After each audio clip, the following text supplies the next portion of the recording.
What are the various indicators for risk culture? So these are some of the indicators mentioned in risk culture, and they're tracking trends. So one indicator is a leadership tone. What's the trend tracking? So does board and executive compensation support the firm's core values? So do management's actions support or undermine the risk message? Can the board be shown to monitor and communicate how business strategy fits with risk appetite?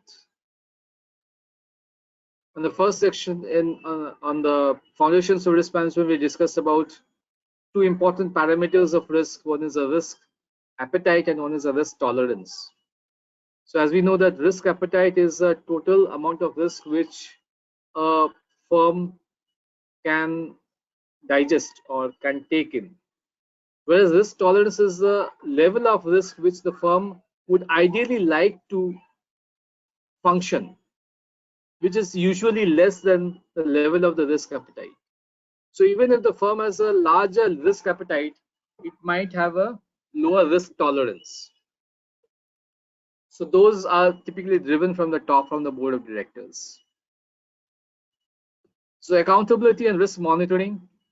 So trend tracking being, are there clear expectations on monitoring and accountability for key risks? Are escalation processes used?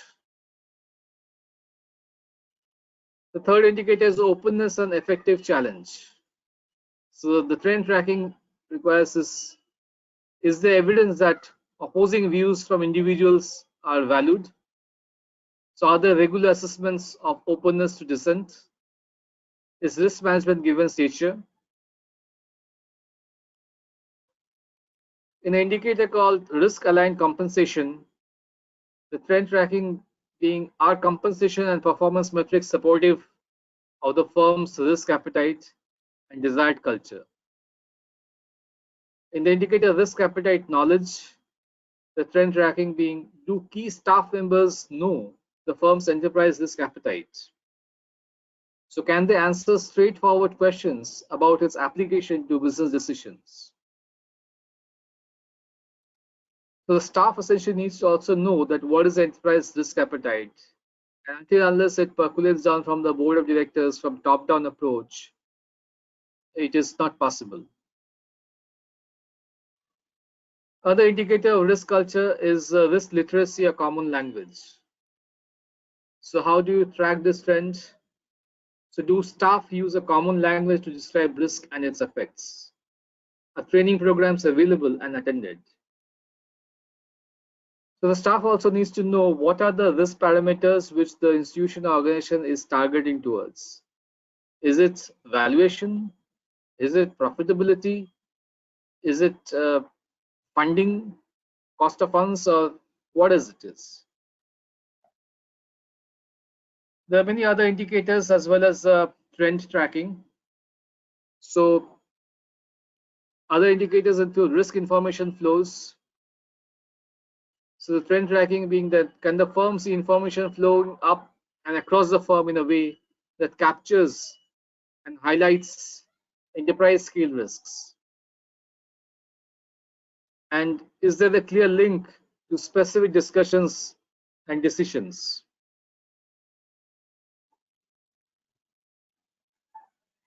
Other indicator of risk culture is a risk reward decisions.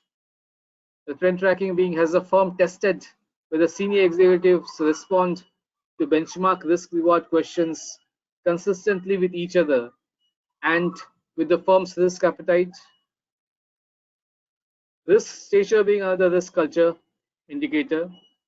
So the trend tracking being, do the key ERM staff have the right stature and direct communication with the board? Who hires and fires them? So communication with the board, with the ERM staff is very important in this indicator of risk stature. Other important indicator for risk culture is escalation and whistleblowing.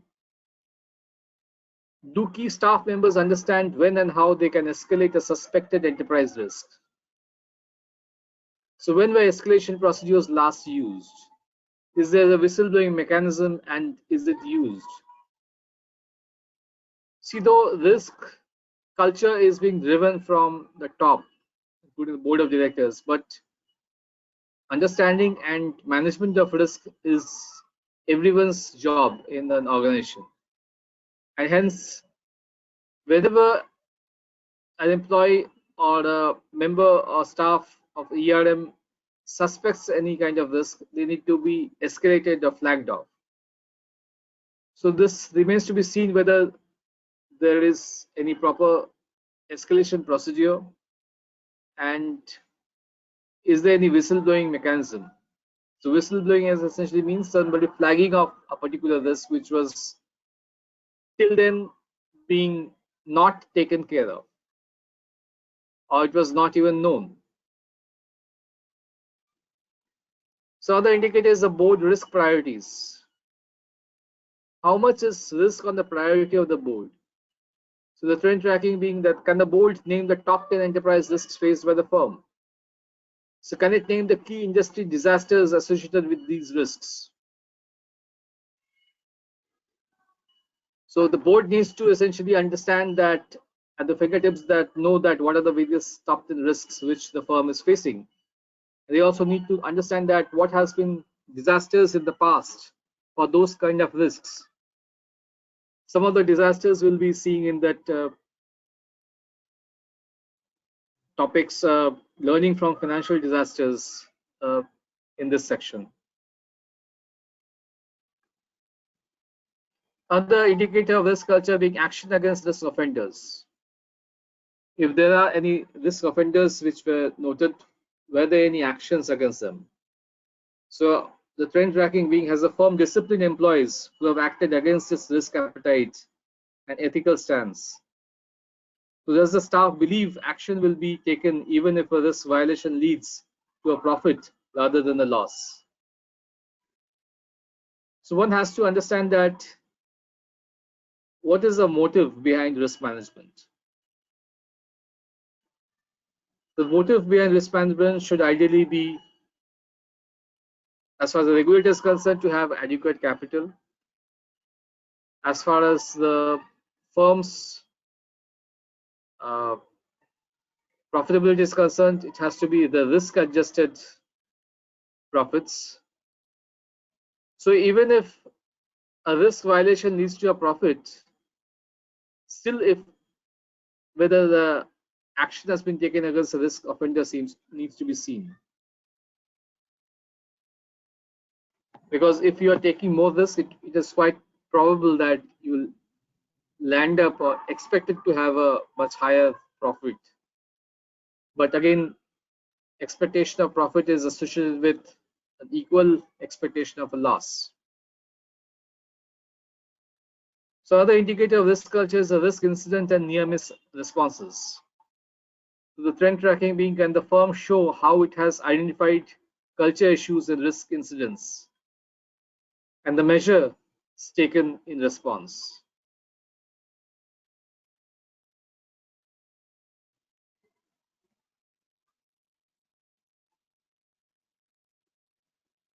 Next we come to some external risk culture drivers.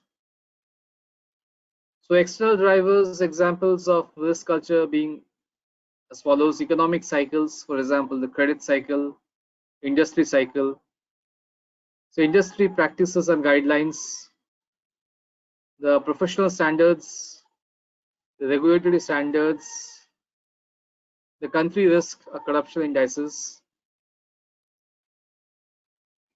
So these are some of the external risk culture drivers in enterprise risk management.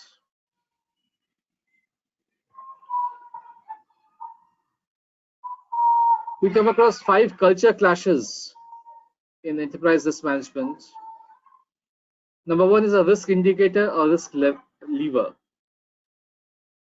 So the industry desperately wants to identify the risk indicators that can be used to prove it is steadily improving the risk culture. Number 2 is education for everyone. The firms can and should create the common enterprise languages of risk by defining risk management terms, concepts, and common procedures, as well as key ERM rules, For example, the board, the chief risk officer, and business line leaders. The third, culture clashes being time and space. It says that do the same culture attitudes exist in all parts of the firm, and how do they change over time? The empirical evidence suggests that risk culture is mainly formed in the local business lines rather than at enterprise level. The fourth culture clashes is a culture cycle. So arguably it is only during the times of stress that enterprise real risk culture becomes visible. And as a result, the risk cultures that look robust today may not survive real life crisis. So the proof of the pudding is in the eating or the taste. So we need to understand that the culture of risk stands across various periods of time, particularly during times of stress. And the fifth culture clashes being the curse of data. So in the years ahead, firms will be able to gather massive amounts of data about risk culture from the various surveys or focus group evidence, the risk culture indicator scores, and human resources data. For example, the number of sick days taken. And they can then combine this data with a wider set of risk data to spot the patterns. So, however, the managers may need to deploy the machine learning technologies to hunt down insights and warning signs in such large data sets. So that's the reason it is called curse of data. So it's essentially that sees that we know that large amount of data is useful for analyzing, interpreting, and measuring risks, and to use those results in proper management. But again, if we have very large amount of data and we are unable to process the data, that data is of no use to us, and it essentially becomes what we earlier mentioned as garbage in, garbage out. So we require modern techniques to manage these data, including the machine learning technologies, the artificial intelligence, including the data kind of mining techniques, and usage of various data platforms like say Hadoop, where you have large amount of data being processed at very less amount of time, because time is of essence in the market, and we need to analyze the data in reasonably short period of time and use that inferences in proper risk management. So what are the various scenario analysis, the advantages and disadvantages? So the advantages being the no need to consider risk frequency beyond the plausibility, whereas advantages include the difficult to gauge the probability of events. It does not lead to the quantification of risk. In advantages, your scenarios can take the form of transparent and intuitive narratives, whereas in disadvantages, your unfolding scenarios can become complex with many choices. In advantages, we have challenges firms to imagine the worst and gauge the effects. In disadvantages of scenario analysis, we have firms may not stretch their imaginations. For example, scenarios might underestimate the impact of an extreme loss event or omit important risk exposures. One of the advantages of scenario analysis is that they can allow firms to focus on their key exposures, the key risk types, and the ways in which the risk develops over time. And the corresponding disadvantages being that only a limited number of scenarios can be fully developed are the right ones. The advantages of scenario analysis being allows firms to identify the warning signals and build contingency plans. And disadvantages being that are they the right warnings and plans given the scenario selection challenge. The advantages of scenario analysis is that it does not depend on historical data. They can be based around either historical events or forward-looking hypothetical events.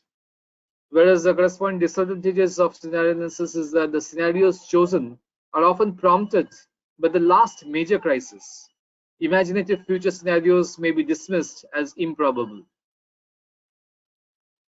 So this is essentially one of the main disadvantages, that the scenarios, even if it looks like improbable, should not be discarded, because uh, it the scenarios might be impossible, but generally it may not be improbable.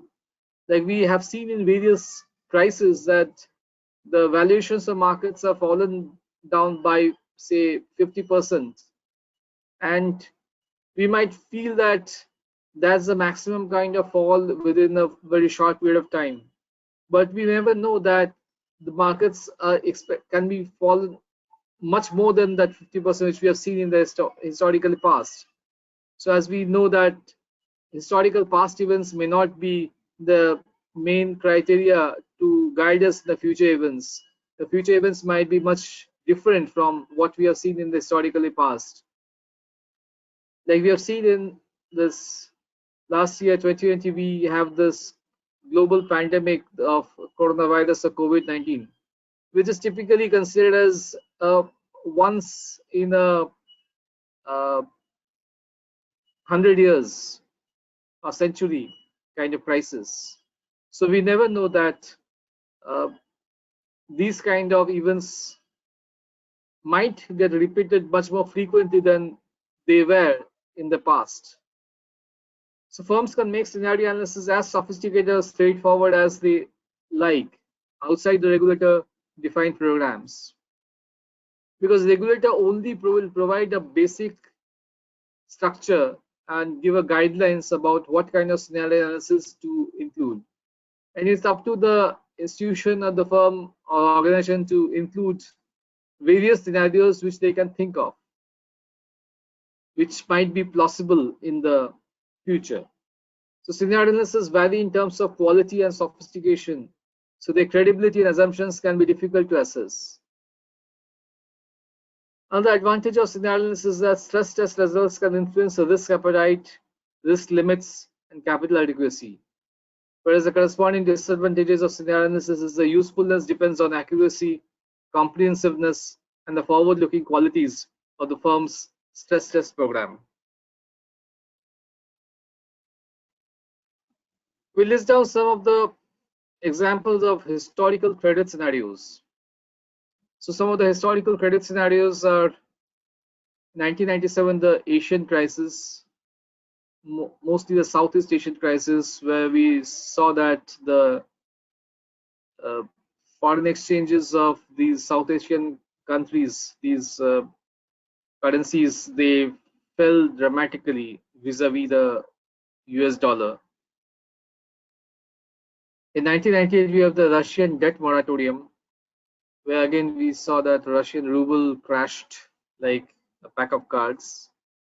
In 2009, we have the 9/11 market effects, which is the World Trade Center, which is the 11th of September. It happened, the World Trade Center terrorist attacks, and the aftermath of that, those terrorist attacks across all markets, including equity, interest rate, foreign exchange, commodities. In 2007, we had the US subprime debt crisis, which emanated from basically a credit event that the mortgage borrowers, which were called as subprime borrowers, were unable to pay, though it ultimately led to a more a liquidity crisis. We have 2008, the Lehman Brothers counterparty crisis, which origination was a US subprime debt crisis and ultimately uh, boiled down or emanated as a liquidity risk crisis. So in 2010, we have the European sovereign debt crisis.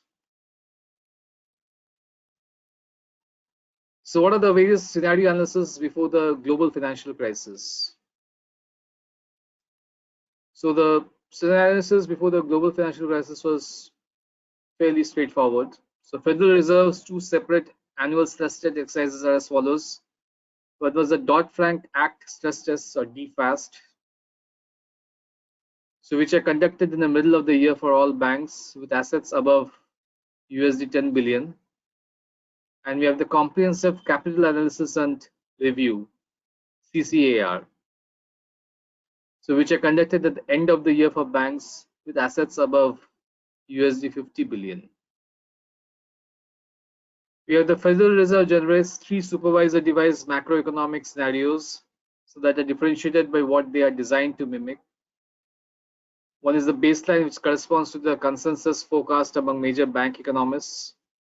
One is adverse, which is a moderately declining economy. And one is a severely adverse scenario, which is a severe broad global recession or depression and an associated decline in the demand for long-term fixed income investments. So as far as CCAR firms, which is a comprehensive capital analysis and review, firms also submit detailed capital plans, which includes the assessments of expected sourcing and use of capital over the planning horizon, the descriptions of the firm's process and methodology to gauge the capital adequacy, the capital policy, and discussions of any expected business plan changes that are likely to materially impact the capital adequacy or liquidity. So these were some of the scenario analysis before the global financial crisis. So what are the various 5 key improvements driven by CCAR, or the Comprehensive Capital Analysis and Review? So CCAR macroeconomic scenarios unfold over several quarters rather than being simply point-in-time shocks. So these are not typically PIT shocks or point-in-time shocks. So these are macroeconomic scenarios that unfold over several quarters. The scenarios drive a series of interlinked factors covering a variety of risks, for example, credit risk, market risk, and operational risk. And the risk variables are not held static. Therefore, all sorts of underlying risk factors, for example, the probability of default and loss given default, and market impacts, for example, credit spreads and margining, need to be adjusted as the scenario unfolds. And in turn, banks can allow for their capital planning as the scenario unfolds.